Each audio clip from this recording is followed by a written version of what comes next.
I need to work on my webcomic.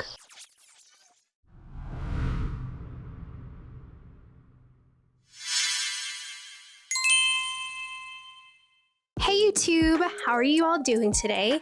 I am Artsume Shea, if you didn't know already. And if you didn't know, I am a digital creator. I make YouTube videos, I stream on Twitch, and I am the creator of a webcomic on WEBTOON. Most of my content involves my art making process, as well as just some fun things that I enjoy doing. So if that is interesting to you, then definitely keep watching. In today's video, I will be going over my episode creation process from beginning to end. It's taken me a while to make this video and I think I've been trying to get to that sweet spot of a workflow, and personally I feel like I'm finally there, where I'm able to add quickness and efficiency and quality to my episodes. And now I am ready to share. Now, if you're interested in the steps before the drawing process, then definitely check out the linked video where I talk about the story development process. But if you want to obviously watch the rest of this video, I'll have it in a webcomic making playlist somewhere on my channel. So without further ado, let's get started. Now, I want to first get started by mentioning the apps and equipment that I usually use in my WEBTOON webcomic creation. Now, the app that I use is going to be Clip Studio Paint. This, of course, is not a sponsored video. I don't really know if they do sponsor people like that, but if they do, you know, Clip Studio, hit me up. Clip Studio Paint obviously has a lot of built-in features that is almost designated for creating webcomics. So if that's something that you either currently use, this is going to be a great video for you. If that's something that maybe you are considering and a little on the fence, then hopefully this can be a good research video for you. I have seen plenty of people make their webcomics using Procreate as well. I just know, for me personally, I use the tools in Clip Studio Paint and I find them more reliable, and I feel like in Procreate I was having to kind of go above and around to get certain things done. So not knocking it, just knowing that there might be some things that I have to work a little extra harder to do. I prefer to use Clip Studio Paint. And the second thing regarding my equipment that I do use an iPad Pro. I personally like the iPad Pro because it lets me kind of get out there. I can work on my webcomic almost from virtually anywhere. And of course, I do actually have a screen tablet. Unfortunately, it's been collecting a little bit of dust. But like I said, I'm just so used to drawing on the iPad because of Procreate. So for me, it's been an easier transition using it on my iPad. All right, so very first step is going to be talking about my script that I use for webcomics. Oh my gosh, you baby. You want mommy? All right, so the very first thing, of course, that I do personally is make a script for my webcomic. Now, my script is comprised of a pretty simple format.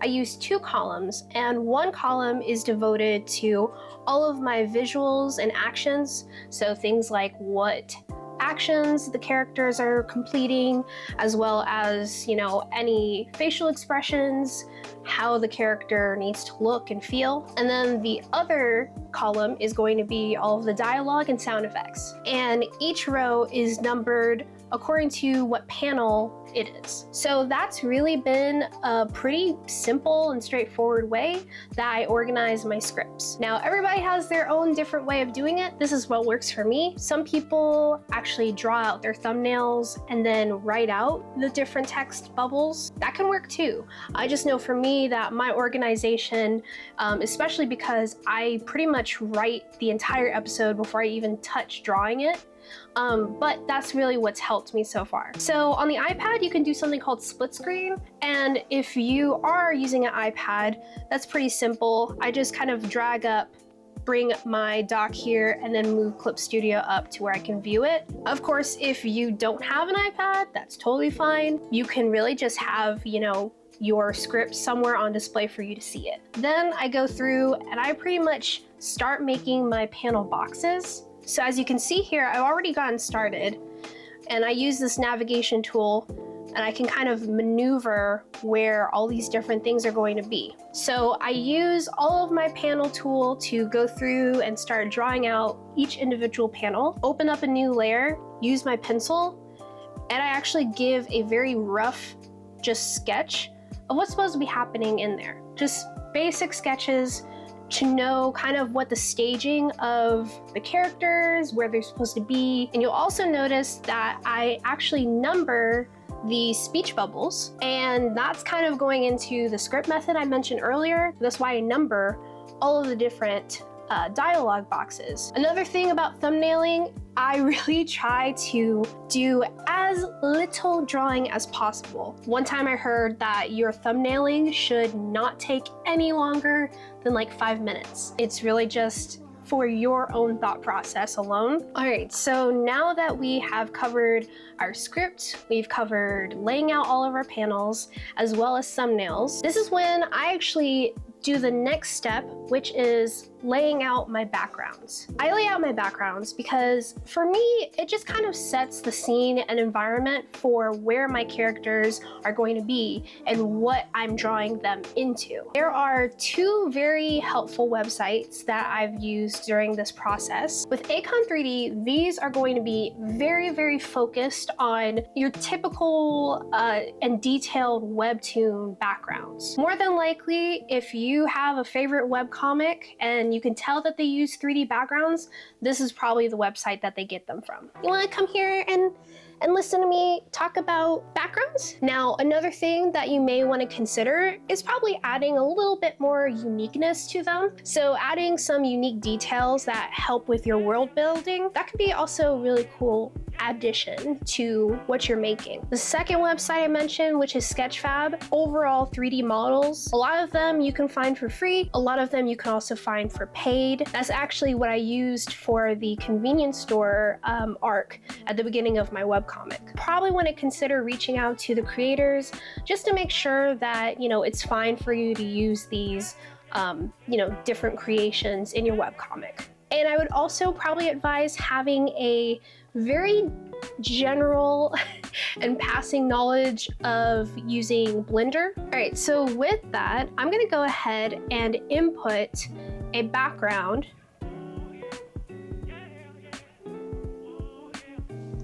And I'm gonna go ahead and set the background for this panel.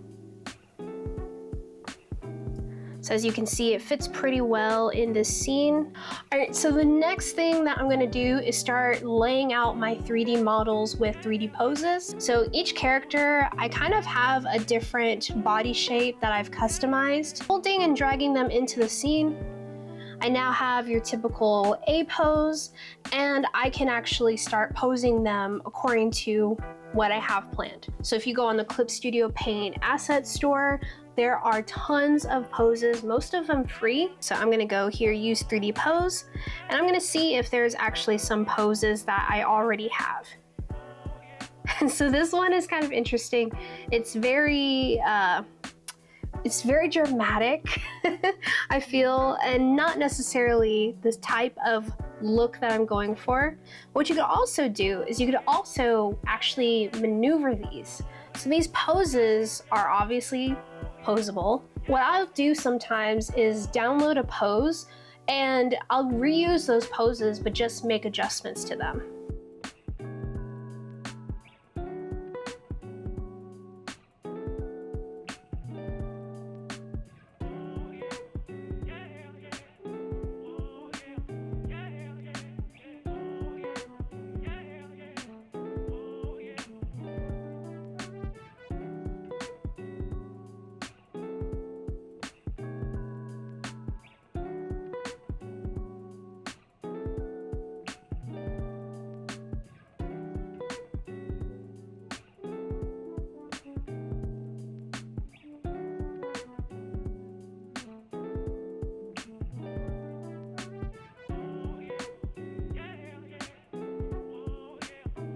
Also kind of mess with the perspective too.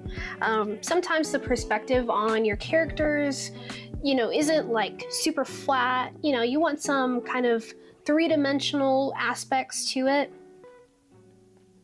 So I can kind of play around with it and see with the camera. Okay, it's kind of cool. All right, so what I'm gonna do is I'm gonna turn the opacity for my background down, and then I'm also going to turn down the opacity for my actual character. And I just use, like, you know, your kind of generic pencil to do this part.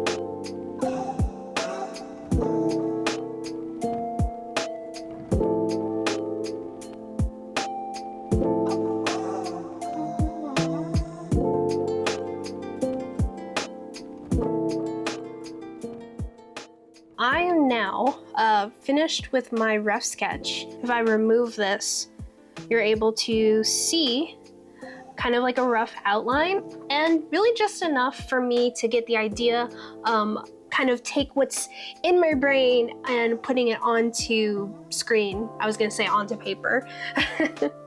So now I'm gonna bring that to a lower opacity.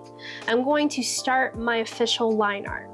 This is the kind of efficiency hack that I learned and has really helped me in the long run. So you have your standard raster layers, which are typically going to be pixels. There's also something built in called the vector layers.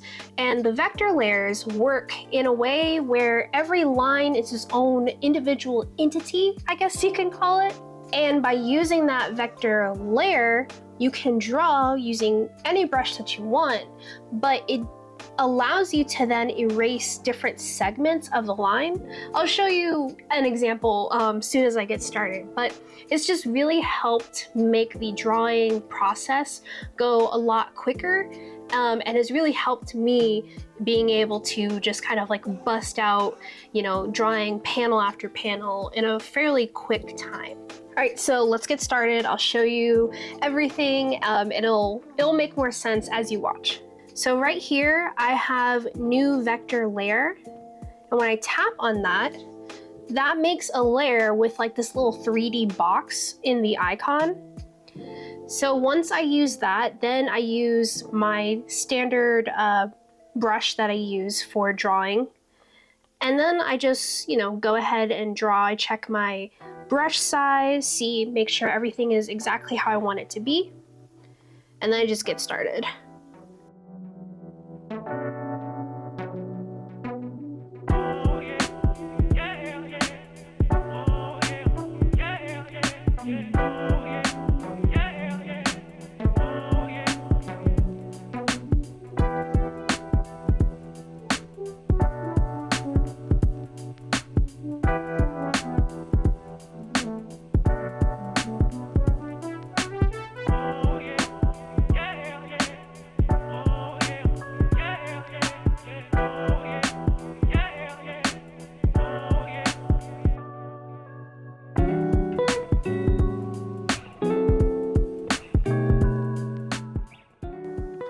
Alright, so I have my very first intersection right here where the hair is.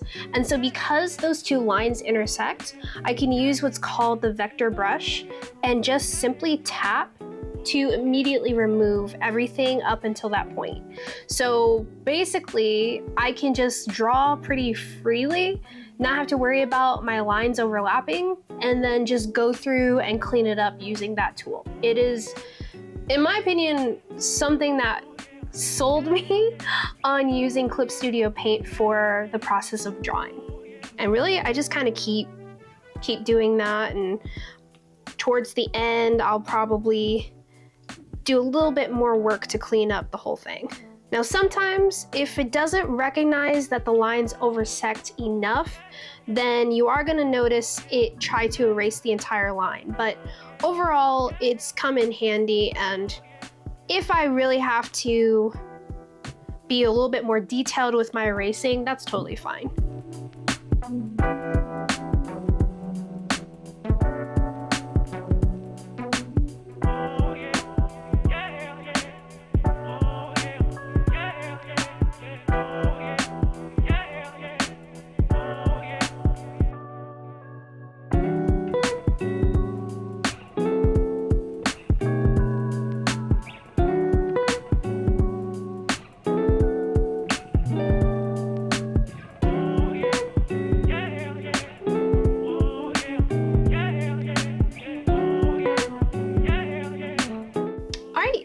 That's it. That is my official line art. Then I just pretty much hide my sketch layer, and then I have pretty much everything that I need, and I'm ready to go ahead and start coloring in.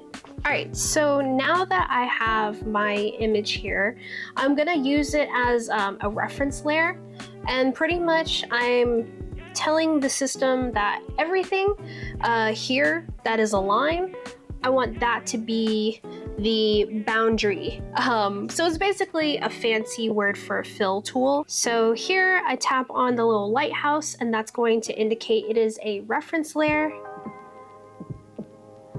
Then I'm gonna add a new layer. Doesn't have to be a vector layer. Pretty much I just use the normal layer tool in general. And I have to use the base layer gray, obviously. All right, and then I use this little ice cream cone looking guy.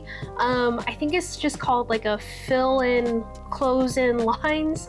I'll have this and other tools and resources linked in the description, but I'm just gonna use that to drag my lasso around my entire shape.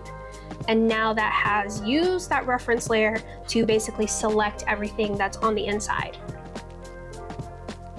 Then I can use this eraser called Erase Along Edge. And I can now use that to erase along the lines. And it's definitely a helpful tool. Sometimes if you don't have a perfect line, it's gonna be a little hard to actually erase within there. But like this, for example, within her leg area is a really good example. Everything is going to fall on top of that. So if I add this layer on top, I can actually turn that into a clip layer, and then everything I color or draw is going to only apply to the gray. On the side here, I created what's called a quick access menu. So these are all of the different tools that I use on a consistent basis. Okay, so here, I'm gonna go ahead and start coloring in my character.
So I have now did all of the flat basic color for my character Sophie, and this is now the segment where we start actually doing some shading. Now, depending on the scene, you know, if it's a close-up scene, highly recommend detail shading. I want to say, for me, the further zoomed out the characters are, I will maybe not do as detailed of shading for those characters, but definitely lighting. So for example, this scene in the background takes place during the day, so the character is gonna probably have some sunlight and shadows on her. So I'll definitely infuse that into the lighting and pretty much composition of my character. Another thing to consider is using the gradient tools. Gradient tools have really looked pretty cool and almost automatically add in that like next level look or texture to your backgrounds or your characters. I especially liked using it in episode 6 of my webcomic because there was this scene with the villain that looked really moody, and the gradient for that came in handy. With the gradient, I used the gradient, placed it down, changed the blend mode to something like hard light or soft light, and it really stepped up the look and color of the scene. So let's try it out now. We're first going to do some shading, and then we're going to add in some of the cool gradient and lighting, and that'll be pretty close to wrapping up this panel. For shading, what I typically use is the multiply, and then bring that multiply down to about 50%. Especially if I'm doing shading on skin tones that are just straightforward shading.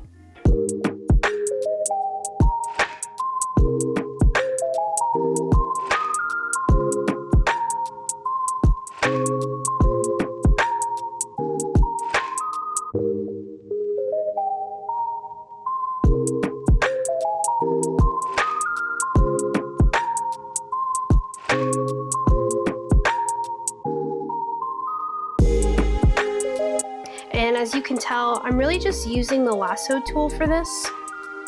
Something as simple and straightforward as that, you can pretty much use the lasso tool, especially if you're doing more of a like a cell shading type of look.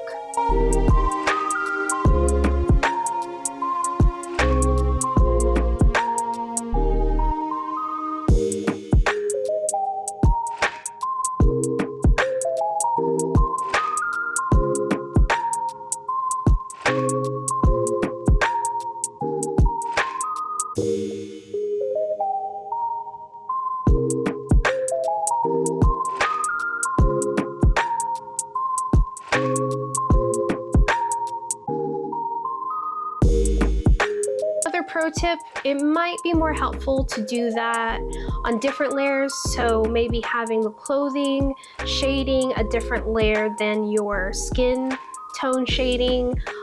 Personally, I can get a little lazy at times, so for me, I have a tendency to do that all in one layer.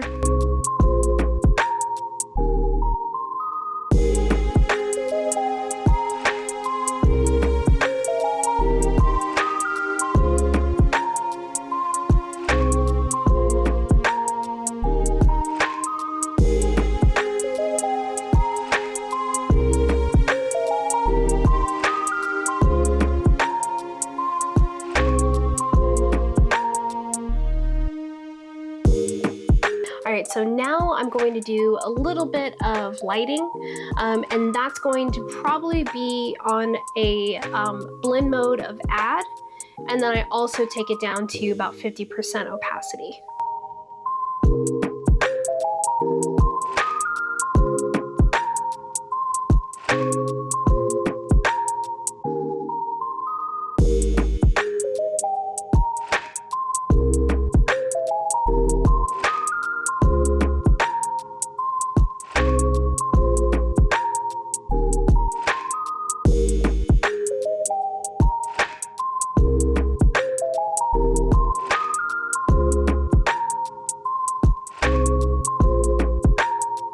I'm gonna actually add a little bit more shading to the face. I think it makes more sense to add shading to the face since she kind of has her face tilted down. So I just found the layer and we're going back into it.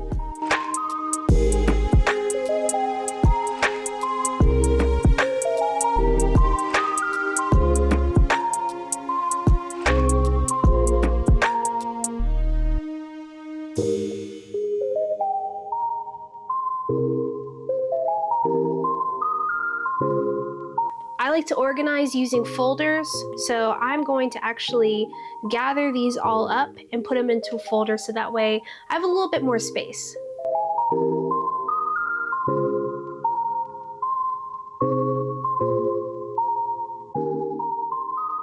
So I'm actually adding in a nice little shadow. I typically use the Gaussian blur it out.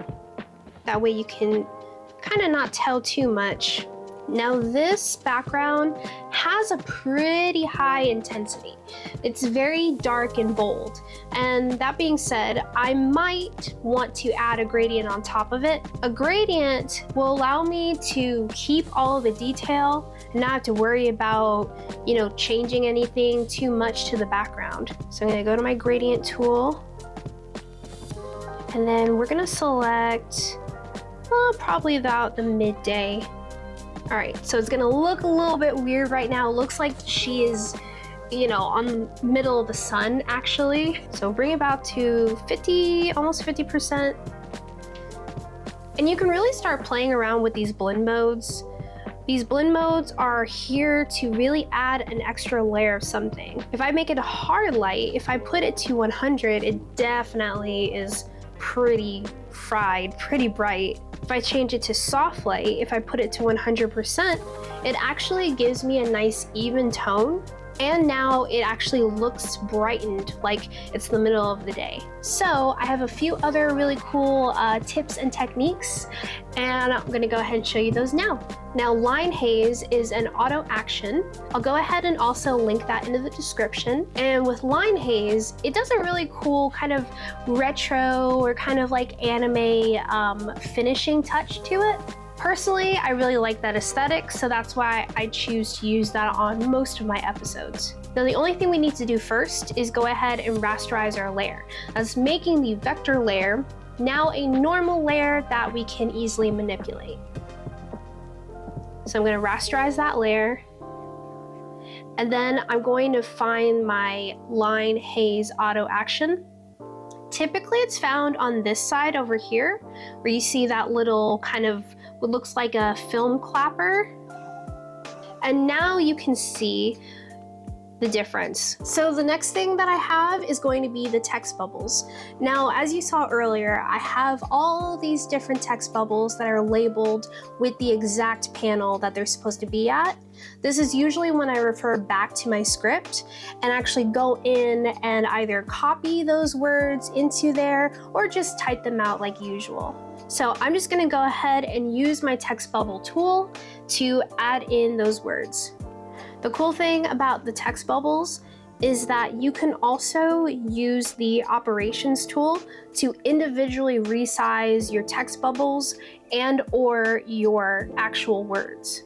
All right, and that is pretty much that panel from beginning to end. We started with the bare bones with thumbnailing, and then we went through sketching and final line art all the way to coloring in and shading. Now it's time to start talking time frames. So I mentioned how this has become a much more efficient process for me. Usually this whole process, or the whole episode making, usually takes me about, I want to say 2 to 3 weeks. I devote one whole day to going through and adding in the panels, adding in the backgrounds, doing some, basic thumbnailing. And then I spend a whole other day going through and adding in all of the backgrounds into their corresponding panels. So that is my process from beginning to end.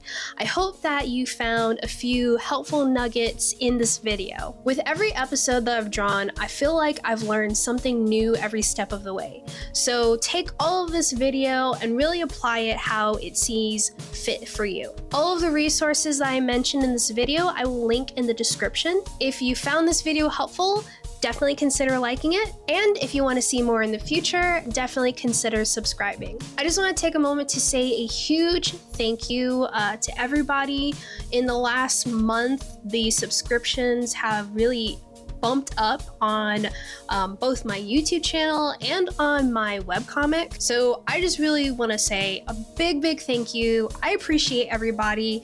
It's just so gratifying to see that everybody, you know, is kind of like interested in this world that I'm creating and, you know, have at least found my videos entertaining in some sense or helpful. Comment down below any of these different tips and tricks that you didn't know about, that you found interesting, were really an aha moment for you, anything at all, definitely comment down below. Follow me on social media at Artsume_Shay. And also I have a webcomic Instagram, which is at Space Ultima. Webcomic link is going to be in the description below.